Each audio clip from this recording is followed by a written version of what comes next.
Bismillahirrahmanirrahim. Perkenalkan, nama saya Amira Rizky Maulida dari TPQ-MTA Baitul Quran Wonosobo. Assalamualaikum warahmatullahi wabarakatuh. Hamdan wa syukurillah, salatan wa salaman ala rasulillah, amma ba'du. Dewan juri yang saya hormati, teman-teman yang saya cintai, di sini saya akan menyampaikan pidato singkat dengan tema dakwah bagi generasi milenial. Hadirin yang dirahmati oleh Allah Subhanahu wa Ta'ala, sebenarnya siapa itu generasi milenial dan siapa itu kaum milenial? Generasi milenial identik dengan pemuda adalah harapan bangsa, generasi penerus cita-cita bangsa yang akan membawa kesejahteraan yang hakiki nantinya. Saat kita berbicara tentang pemuda, pasti identik dengan masa muda dan semua yang melingkupinya. Generasi milenial masa yang hebat, luar biasa, dikarenakan masa muda lah masa yang paling tepat, masa yang paling kuat untuk senantiasa taat kepada Allah Sang Pemilik nikmat. Hal ini seirama dengan firman Allah Subhanahu wa Ta'ala surat Ar-Rum ayat 54. A'udzu billahi minasyaitonir rajim. Allahul ladzi khalaqakum min dha'fin summa ja'ala min ba'di dha'fin quwwatan summa ja'ala min ba'di quwwatin dha'fan wasyaibah yakhluqu ma yasha' wa huwal alimul qadir, yang artinya Allah dialah yang menciptakan kamu dari keadaan lemah, kemudian Dia Allah menjadikan kamu sesudah keadaan lemah itu kembali kuat, kemudian Dia menjadikan kamu sesudah kuat itu lemah kembali dan beruban.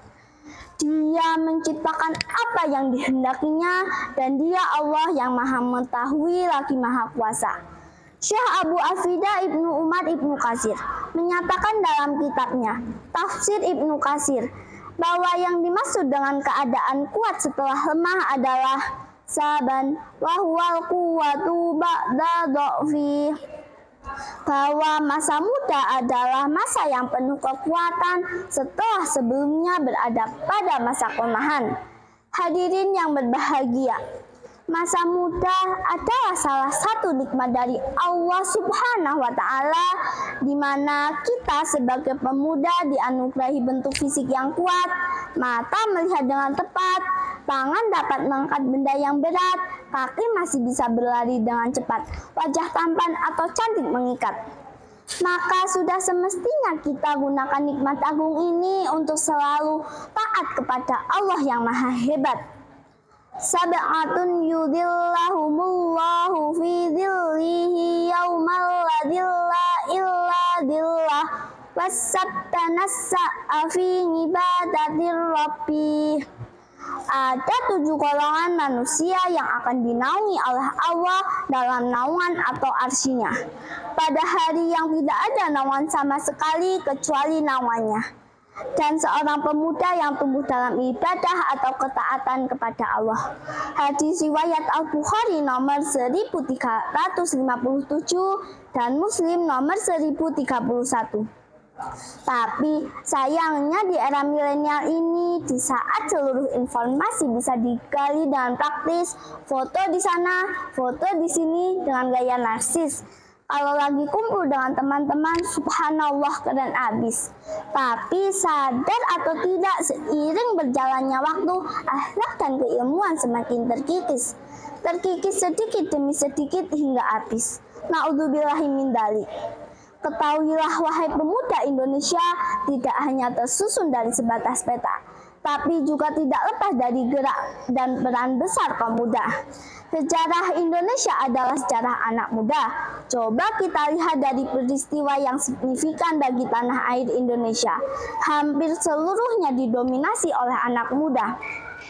Sumpah Pemuda pada tanggal 28 Oktober 1928 di Batavia pada saat itu tidak pernah hilang dalam ingatan tentang bagaimana Sumpah Pemuda sebagai momentum persatuan dan kesadaran nasionalisme dari seluruh penjuru Nusantara hingga akhirnya membawa pergerakan bagi bangsa Indonesia menuju bangsa kemerdekaan rakyat Indonesia.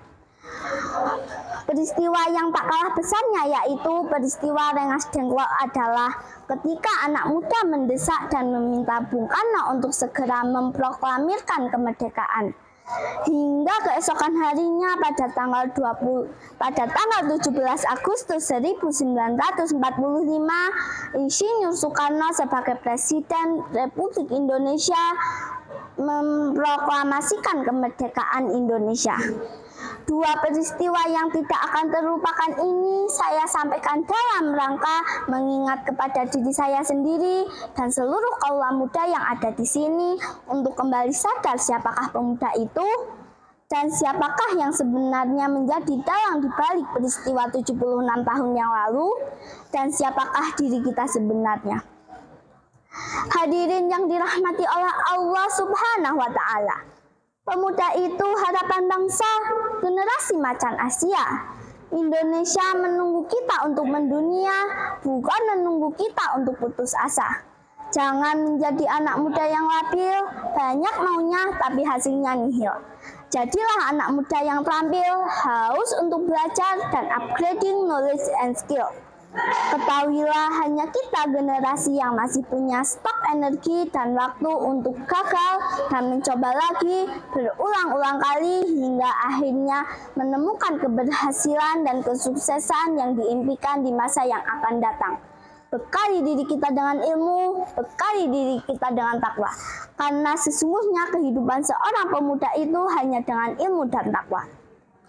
Abu Abdullah Muhammad Ibnu Idris Asy-Syafi'i pernah berkata dalam syairnya, Hayatul fataw wallahi bil ilmi wattaqo idza lam yakunna la i'tibara lidatih. Demi Allah, kehidupan seorang pemuda itu hanya dengan ilmu dan takwa. Apabila keduanya ilmu dan takwa tidak ada, maka esensi di dirinya dianggap tidak ada. Muda jaya, berbanyak ilmu, bangsa Indonesia jaya. Karena hanya dengan ilmu dan takwa sebagai penyeimbang akan benar-benar membawa bangsa Indonesia ke depan pintu gerbang kemerdekaannya. Hadirin yang berbahagia, mungkin ini pidato singkat yang dapat kami sampaikan.